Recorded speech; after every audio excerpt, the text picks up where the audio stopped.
Morning তোমাদের সবাইকে। তো ঘুম থেকে উঠে আমি আগে স্নানটা কমপ্লিট করে নিয়েছি। আমার ঘরের অবস্থা ভীষণ খারাপ, ঘরটা এখনও গোছাতে হবে। তো একটাই ব্যাপার, সেটা হচ্ছে তোমাদের কার কেমন হবে জানি না, বাট আমার একটা ব্যাড হ্যাবিট আছে। আমি আগে অনেক রাত জাগতাম, তো সকালে উঠতে পারতাম না।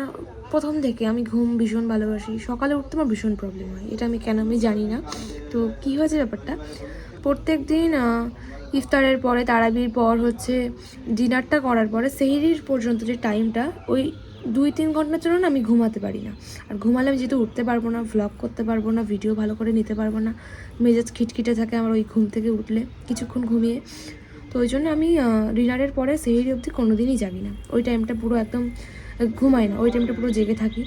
ওই টাইমটা জেগে থাকার জন্য আমি যখন সেহরির পরে ঘুমিয়ে পড়ি, তখন কিন্তু আমার সকালে উঠতে ভীষণ লেট হয়ে যায়। আজকেও যেরকম উঠতে ভীষণ লেট করে ফেলেছি।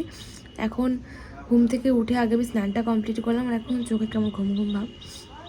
আগে স্নানটা কমপ্লিট করলাম, ঘরও এখনও গোছানো হয়নি, ঘরটা গোছাবো। ওদিকে রান্নাঘরে কিন্তু রান্নাবান্নাও শুরু হয়ে গেছে, মানে এত লেট করে ঘুম থেকে উঠেছি তাহলে তোমরা বোঝো। তো আমি এখন ঘরটাকে গোছাবো, ঘরটা গোছানোর পরে তারপর কিন্তু রান্নাঘরের দিকে যাবো। রান্নাঘরে কী রান্না হচ্ছে কি না হচ্ছে সব তোমাদেরকে শেয়ার করবো, তোমরা অবশ্যই ব্লগটা দেখতে থাকো। এইমাত্র আমি রান্নাঘরের দিকে আসলাম, আর ঘর আমি তেমনভাবে এখনো কিছুই গোছাইনি। জাস্ট খাটটা একটু ভালো করে ক্লিন করে চলে, ড্রেসিং টেবিল থেকে শুরু করে ঘরের সব কিছুর অবস্থা ভীষণ খারাপ। তো আমার ভাই মিশন থেকে বাড়ি এসে ও যে কি নোংরা করছে সব কিছু তোমাদেরকে বলে বোঝানোর মতো না, ভীষণ বাজে অবস্থা ঘরের। তো মা বলো তাহলে এখন ইফতারের আগে এখন ঘরটা গোছাস না, এখন রান্নাঘরের এদিকে একটু কাজ টাজ কর, তারপর ইফতারের পরে ঘর গোছাস। তো ওই জন্য আমি রান্নাঘরের দিকে আসলাম, এসে দেখলাম যে এইদিকে হচ্ছে দিদি পেঁয়াজের জন্য পেঁয়াজ কেটে রেখেছে, আর এটা হচ্ছে টমেটো। এটা আমি একটা চাট বানাবো বলে মাকে কাটতে বললাম। আর এখানে আছে রসুন, এখানে আছে পেঁয়াজ কুচি, আর এদিকে রান্নাও হচ্ছে। এদিকে এই দেখো, এদিকে এখানে রান্না হচ্ছে এটা হচ্ছে টমেটো দিয়ে মাছ দিয়ে রান্না হচ্ছে। এটা একটু টক টক লাগে, বলো মা? টক মিষ্টি লাগে দেখি। এখানে তো ভাত রান্না হয়ে গেছে, আর কি রান্না করেছে মা? এখনো তো রান্না বাকি, বলো? এই তো এখানে মাছের ঝোল করেছে, এটা পুরোটা আমার জন্য, কারণ আমি তরকারি এর থেকে বেশি মাছের ঝোলটা খেতে একদম ভালোবাসি। এখানে দুধ আছে, এখানে ছোলাটা ভেজে নেওয়া আছে। মা ছোলা একটু আমাকে তুলে দিয়ে দাও, আমি একটু চাটটা বানাই, বুঝলে? আর এই জায়গাটায় মা তোফা ভিজিয়ে দিয়েছে, কারণ বেশি আর টাইম নেই। তো বেশি টাইম নেই যখন, ওই জন্য কাজগুলো আগে করে নেওয়াই ভালো। আমি এবার চাটটা বানাবো, চলো তোমাদেরকে সবই শেয়ার করছি চাট কীভাবে বানাচ্ছি আমি। তোমরা শুধু ব্লগটা দেখতে থাকো।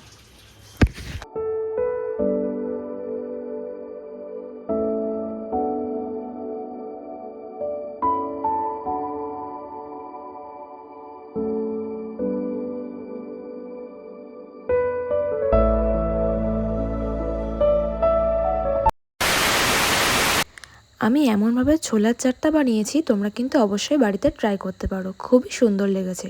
আর তারপর দিদি এদিকে প্রিপেয়ারিং করছিল হচ্ছে লাস্সির জন্য। এখানে চিনি, টক দই, তারপর যা যা লাগে লবণ সব কিছুই কিন্তু দিয়ে দিচ্ছিল, আর টেস্ট কিন্তু হয়েছিল খুবই সুন্দর। আর তোমাদেরকে প্রত্যেকটা ভ্লগে যেমনভাবে বলি যে ওই ফল কাটার দায়িত্বটা আমার থাকে, ঠিকই তেমন আজকেও কিন্তু ওই ফলটা আমি তাড়াতাড়ি করে কেটে নিচ্ছি, কারণ ইফতারের কিন্তু আর খুব একটা বেশি সময় নেই। আর ইফতারের কিন্তু আর বেশিটা সময় নেই, তাই আমি তাড়াতাড়ি করে অজুটা কমপ্লিট করে এখানে এখন টেবিলের ওপরে সমস্ত রকম ইফতারটা সাজিয়ে নিচ্ছি। মা যেহেতু পুরোটা রান্নার দিকটা সামলায়, আমি আর দিদি যতটা পারি মাকে হেল্প করি। এই ধরো ফলটা কাটা, লাস্সি বানানো, ইফতারের সব দায়িত্ব বলতে গেলে আমার আর দিদির ওপরেই থাকে। তো আজকে হচ্ছে এগুলো হচ্ছে আমাদের ইফতার, আলহামদুলিল্লাহ। ওদিকে এখনো ভাজাভুজি চলছে, মা আনছে। এখানে লস্যিটা আছে, লস্যিটা দোষ করে বেশি একটা ঠান্ডা করিনি, ভালো হয়েছে। এমনি সবার যা গলার অবস্থা। আর এটা আজকে বানিয়েছি আমি, এই বছরে আজকে প্রথম বানিয়েছি। আজকে ফলটা কমই কাটলাম, আপেল টাপেল কিন্তু আমি ইচ্ছা করে কাটিনি আজকে। কেন বলতো, কেউ খায় না, ওয়েস্ট হয় প্রচণ্ড। ইফতার করতে করতে আম্মু এদিকে নিয়ে চলে আসলো হচ্ছে পাঁপড় ভাজা। আজকে আমরা ট্রাই করে দেখছি যে কেমন লাগে ইফতারে। নানিমা এনেছে এটা আজকে আমাদের। আর এই মাত্র আর কি বিসমিল্লাহ করে আগে রোজাটা ভাঙলাম। আর আজকে দেখো আমাদের অতিথি দিদি, তোমার লস্যির কিন্তু গপ হয়ে গেছে। আমাদের বড় অতিথি আজকে। আর এই ইফতারের শেষে ভাজা ছোলা, কাঁচা ছোলা, তার সাথে একটু পেঁয়াজ আর শসা দিয়ে মাখালে কিন্তু খুবই ভালো লাগে। তোমরা বাড়িতে একদিন ট্রাই করো, আশা করছি তোমাদেরও অনেক ভালো লাগবে। আমাদের বাড়ির আজকে অতিথি নানিমা এসেছিল, সকাল থেকে আছে, শুধু ভিডিওতে দেখাতে পারিনি, তাই চলে যাচ্ছে কেন বলো? থাকো। থাকবো তো নানুর দেখবে কে? হ্যাঁ, নানিমা এসে একদম ভালোভাবে থাকতে পারে না। এখন যদি নানিমা মানে বাড়িতে না যায়, এদিকে আবার সেহেরি আছে, রাত্রে খাওয়া দাওয়া আছে, নানিমা গেলে নানু তো আবার খাওয়াটা হবে না। নানিমা ভীষণ টেনশন করে, ওই জন্য কোথাও গিয়ে থাকতে পারে না নানুর জন্য। কি খাবে নানু, বাড়ি পুরো একা থাকবে, এই নিয়ে ভীষণ টেনশন করে আর কি। তো এখন নানিমাকে দিয়ে আসতে যাচ্ছি, ফুল রেডি হয়ে গেছি, যাবো। তোমরা শুধু ব্লগটা দেখতে থাকো। আমার মা এখানে শুয়ে পড়েছে, সেই মানে ইফতার সেহরি বলছি, ইফতার করার পর সবার অবস্থা ভীষণ খারাপ, কষ্ট হয়ে গিয়েছে খাওয়া দাওয়া করে। শুধু নানিমাকে দিয়ে আসতে যাবো বলে এখন যতটা কষ্ট ইফতারটা পেটে পড়লে ব্যাস, ওই জন্য এখন রেডি হয়েছে, নানিমাকে দিয়ে আসতে যাবো। তো চলো তোমরা ব্লগটা দেখতে থাকো। যখন রাস্তা থেকে যাচ্ছিলাম অনেক মসজিদই কিন্তু এমনভাবে সাজানো ছিল। তো নানিমাকে তো রেখে এখন যাচ্ছি বাড়িতে। এখানে আসলাম, একটু নানিমার বিল্লির সাথে একটু খেলা করলাম, বুলেটের সাথে, ওর নাম বুলেট। তো নানু গেছে তাড়ুই পড়তে, নানু আসতে আসতে 9:30 10টা বেজে যাবে। আর লেট করবো না, 10টা 11টা আজকে আর বাজাবো না, খুবই কষ্ট হচ্ছে। তো যাবো বাড়িতে, তোমরা ব্লগটা দেখতে থাকো। নানু তাড়াই পড়ে আস্তে আস্তে কটা বাজবে, অনেকটা লেট হয়ে যাবে। তো যাবো এবার বাড়িতে ফিরবো, তোমরা ব্লগটা দেখতে থাকো চলো। যেহেতু টক দইটা শেষ হয়ে গেছে, তাই মা বললো ফেরার পথে ওটা একটু নিয়ে আয়। তো আগের দিন এই দইটা ওখানে ছিল, আমরা দেখতে পাইনি। এটা কি মাদার ডেয়ারির না আমুল? ওটা নিয়ে গেছিলাম মাদার ডেয়ারি, এটা হচ্ছে আমুল, এটা বেশি টেস্টি। তাহলে একটা মাদার ডেয়ারি নে আর একটা আমুলের নে। আমরা তো ওই দিন আসি, টক দই নিতে এসেছি। একটাও নিবি না?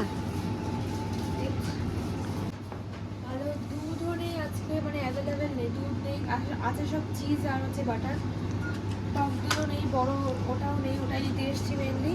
মিষ্টি দইও নেই, এরকম ছোট ছোট আছে। তাও মাদার ডেয়ারিরও না আর আমুলেরও না, নতুন একটা কোম্পানি। একটা নিলাম বল, এক্সপেরিমেন্ট করার জন্য ঠিক আছে।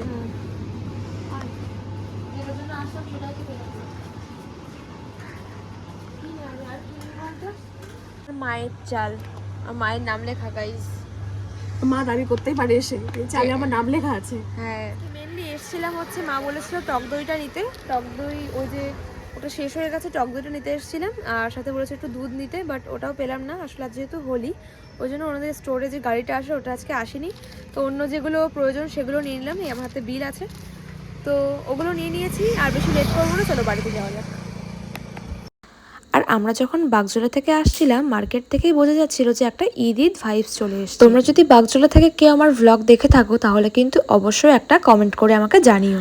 আর এই রমজানের ভ্লগগুলো তোমাদের কেমন লাগছে সেগুলোও কিন্তু আমাকে কমেন্ট করে অবশ্যই একবার জানিও। আর যে মিষ্টি দইটা আমি এক্সপেরিমেন্ট করার জন্য এনেছিলাম, ওটা কিন্তু রাত্রে ট্রাই করলাম, বেশ ভালো লাগলো। আজ তাহলে আসি, তোমাদের সাথে দেখা হচ্ছে নেক্সট ভ্লগে। Thanks for watching.